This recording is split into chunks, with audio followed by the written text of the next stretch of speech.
홍명보 감독이 오랜만에 이제 본인의 심경을 인터뷰로 풀어내는 기사가 올라왔습니다. 장문의 인터뷰 기사인데 스포츠 서울의 창간 40주년 특집 기사예요. 그런데 억울해도 아니라고 이야기할 수가 없었던 상황이었다. 뭐 이런 식으로 본인의 이제 감독 선임 과정에 대해서 좀 억울했었다. 이런 이야기를 했거든요. 근데 이제 이 기사 자체가 어느 정도 축구협회의 편에서 축구협회의 시각으로 그리고 홍명보 감독의 시각으로 풀어낸 기사입니다. 기본적으로. 왜 그러냐면 이 기사 중간중간에 좀 거짓말이 좀 섞여 있어요. 기사 안에 읽어보면요. 이런 겁니다. 지난해 각종 행정 난맥으로 무리를 일으킨 대한축구협회가 클린스만 감독 경질 이후 대표팀 사령탑을 선임하는 과정에서 매끄럽지 않은 행정으로 지탄받았다. 그러면서 최종적으로 선임된 홍명보 감독에게 비난의 화살이 몰렸다. 근데 여기서 이 기사에서 거짓말이 요겁니다. 문화체육관광부는 지난해 10월 홍명보 감독 선임 과정에 대한 감사 결과를 발표했는데 홍명보 감독이 관여하거나 특혜받지 않았다고 밝혔다. 요게 기본적으로는 거짓말입니다. 그가 관여하거나 그러니까 기본적으로 홍명보 감독이 뭐 직접 나 해주세요. 이거는 당연히 직접적으로 관여했다. 이건 아니에요. 근데 특혜를 받지 않았다는 거짓말입니다. 왜냐? 문화체육관광부에서는 어떻게 발표를 했냐면 홍명보 감독의 선임 과정이 면접 과정 그리고 이런 홍명보 감독의 추천 과정이 공정하고 투명하게 진행되지 못했다라고 이야기를 했어요. 그래서 어떤 거냐면 이런 겁니다. 면접 과정도 빵집에서 한 과정 그리고 PPT 다른 후보자들에게는 PPT 만들어 와라. 홍명보 감독은 그냥 구두로만 했었잖아요. 다른 외국인 후보자와 비교해서 불투명하고 불공정했다. 이게 감사 결과예요. 문체부가 확실하게 오피셜로 낸 감사 결과는 홍명보 감독이 불공정하게 선임됐다. 이겁니다. 그래서 특혜를 받았다. 그건데 이 기사에는 특혜를 받지 않았다. 이렇게 축구협회의 시각으로 이야기를 하면서 어떤 거냐면 또 전력강화위원회가 1순위로 홍명보 감독을 선임을 했는데 그랬는데 홍명보 감독이 이제 선임 과정에서 이제 면접도 보고 그러다 보니까 홍명보 감독이 좀 피해자가 됐다. 이렇게 이야기를 했거든요. 그러면서 이런 홍명보 감독이 약간 오히려 피해자인데 사실은 원래 전력강화위원회에서 1순위로 뽑혔기 때문에 홍명보 감독이 그냥 뽑히면 되는 건데 면접을 진행하다 보니까 이게 불공정하다 이런 이야기가 나왔던 건데 사익을 추구하는 일부 무리가 홍명보 감독을 엮어서 부정적 여론을 선동했다. 근데 문체부 감사 결과는 홍명보 감독이 1순위가 아니었다. 스포츠윤리센터에서 이미 이 결정문이 나왔고요. 홍명보 감독이 직접 이야기했던 나는 1순위라고 해서 수락을 했다 였지만 실제로 전광희 자료에서는 홍명보 감독이 완전히 1순위가 아니었습니다. 심지어 2순위였어요. 2순위. 박은어가 1순위, 홍명보는 2순위였습니다. 그렇기 때문에 이 기사에 나온 홍명보 감독이 1순위로 뽑혔는데 10차 회의 이후에 요거는 거짓말입니다. 그래서 요런 기본적인 베이스를 깔고 이 기사를 봐야 되고요. 기사를 보면 누가 봐도 거짓말을 섞어서 홍명보 감독은 말도 안 되는 비난을 억울하게 받았다. 이런 이제 뉘앙스로 기사를 쓴 건데 홍명보 감독의 인터뷰를 보면요. 이런 겁니다. 이 세상이 내가 처한 상황을 보고 들으려는 분위기가 아니었다. 내가 억울한 상황이라도 아니다 라고 말하기가 쉽지 않았습니다. 억울했습니다. 근데 이 세상이 나를 잘못되게 보고 있었기 때문에 억울하지만 내가 아니라고 부인해도 들어주질 않았습니다. 그러면서 내가 감독 자격이 없었다면 자진해서 물러났을 겁니다. 하지만 나는 전광희로부터 1순위로 뽑혔고 들은 것도 아니고 내가 1순위로 뽑혔다. 그리고 정식 제안을 받았다. 그래서 거기서 결정을 내렸을 뿐이다. 근데 아까도 보여드렸지만 1순위로 뽑히지 않았었습니다. 아까 이제 그 투표 결과 2순위였죠? 2순위. 그래서 이제 어쨌든 홍명보 감독은 여전히 나는 그냥 전광희에서 1순위로 뽑혀서 된 거다. 요렇게 나는 억울하다. 이런 인터뷰를 이제 이번에 한 거고요. 근데 여기서 이제 이어서 일부 팬과 이강인 등등 대표팀 핵심 자원들이 홍명보 감독의 사정을 직접 간접적으로 대변하고 지지했다. 고맙고 미안하다. 그래서 나는 이제 어떻게 대표팀을 발전시킬지만 몰두하겠다. 이런 이야기를 했어요. 근데 여기서 문제의 발언이 어떤 거냐? 나를 비난할 자격이 있는 건 울산 팬뿐이라고 생각한다. 지금 정말 나는 죄송하다. 울산은 내 지도자 인생에서 가장 행복했던 시간이었다. 가슴 아프다.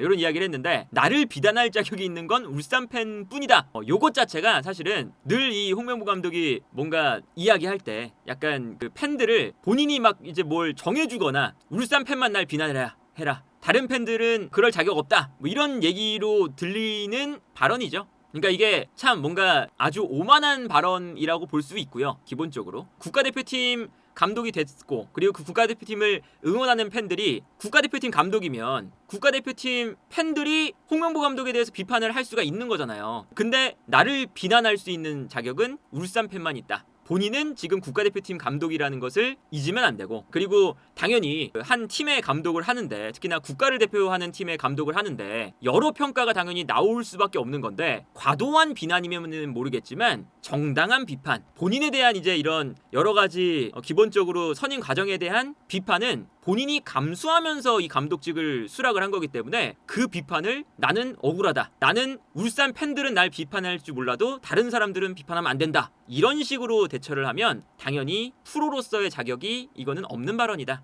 그러니까 이게 억울한 비난 이런 거는 분명히 있다고 생각해요. 예를 들면 뭐 홍명보 감독이 뭐 어떤 선수를 이제 선발을 했을 때 그 선발에 대한 왜 이 선수 뭐 친해서 선발했어? 울산 선수라서 선발했어? 이런 거는 기본적으로 너무 과도한 비난이죠. 감독이 선임을 하는 거고 그걸로 이제 성과를 내는 거기 때문에 뭐 선수 선발하는 것에 대해서 너무 친해서 했지, 이런 거는 사실은 안 되는 비판인데, 사실 국가대표팀 선임 과정에서 본인이 불공정하게 이제 더 좋은 대우를 받으면서 선임이 되는 이 과정에서는 당연히 비판당할 만한 부분이 있고, 그리고 이제 정당하게 이제 경기력적으로도 안 좋았기 때문에 경기력에 대한 비판도 당연히 받아야 돼요. 아예 뭐 응원만 해달라, 응원만 해주세요, 이럴 순 없잖아요. 그렇기 때문에 본인의 이 비판을 왜 이렇게 과도하다고 생각을 하는지, 일단은 본인 생각은 그러겠지만 일단은 팬들이 비판하는 것에 대해서 과도하게 생각하면 그것은 이제 본인이 대표팀 감독을 선택할 때 이 정도의 비판은 감수하지 않고 선임했다는 것도 이해하기 힘들다라는 거고요. 그리고 이제 이런 거죠. 이 기사에서 거짓말들이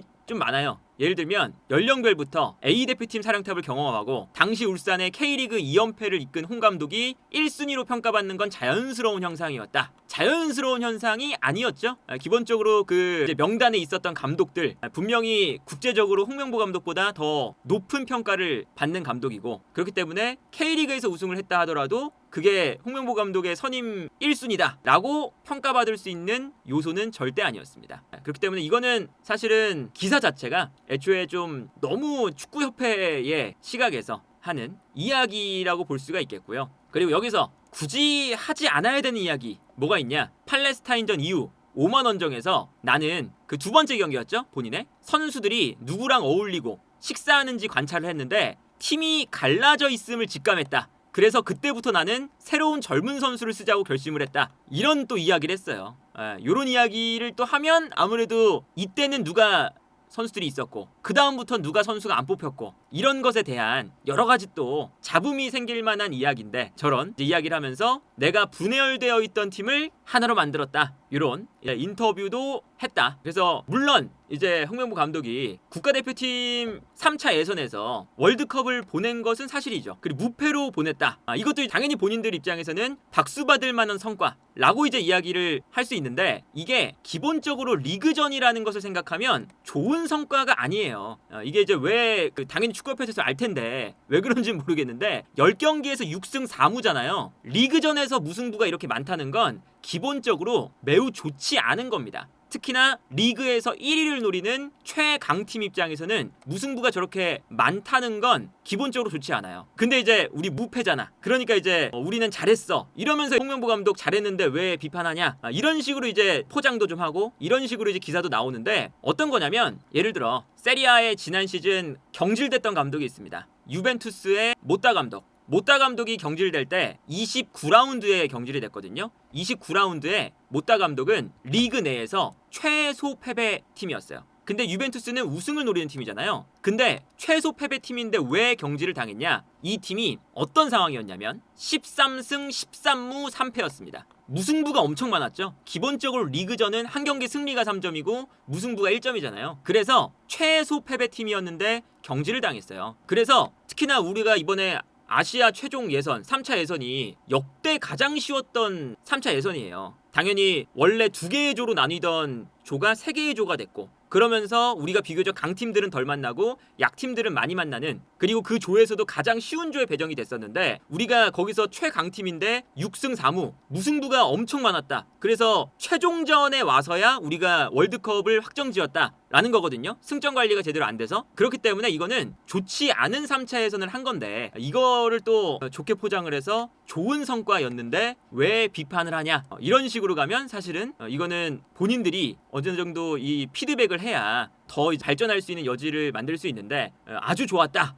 이렇게 이야기를 해버리면 사실은 뭔가 이 월드컵 3차 예선에 대한 반성도 제대로 이루어지지 못한다는 생각도 든다. 그래서 기본적으로 홍명보 감독이 이번 인터뷰에서 알 수 있는 건 나는 억울하다. 그리고 억울한데 나에 대한 이 과도한 비판도 아니고 비난을 세상에 안 들어줬다. 그리고 나를 비난할 자격이 있는 사람들은 울산 팬이다 이랬는데, 우리가 결국에는 이게 문제가 뭐냐면 국가대표팀 인기가 왜 떨어졌겠어요. 마지막 경기가 출정식이었기 때문에, 그리고 이제 우리가 월드컵을 확정지은 경기였기 때문에 보통 같았으면 만석이 됐어야 되는 되게 축제의 장이었어요. 기본적으로 뭐 선수들도 나와서 얘기도 한 번씩 하고 뭐 이벤트도 많았다 보니까 그게 사람이 많았어야 되는 경기거든요. 근데 결국에는 그게 매진이 안 됐죠. 그래서 이제 뭐 선수들도 빈 곳이 많았다, 이렇게 이제 이야기를 했잖아요. 그게 국가대표팀을 보는 팬들이 국가대표팀 경기를 보는 것에 대한 어쨌든 비호감이 생겼다는 거거든요. 보기 싫다. 국가대표팀에 대한 이 축구를 하는 것에 대한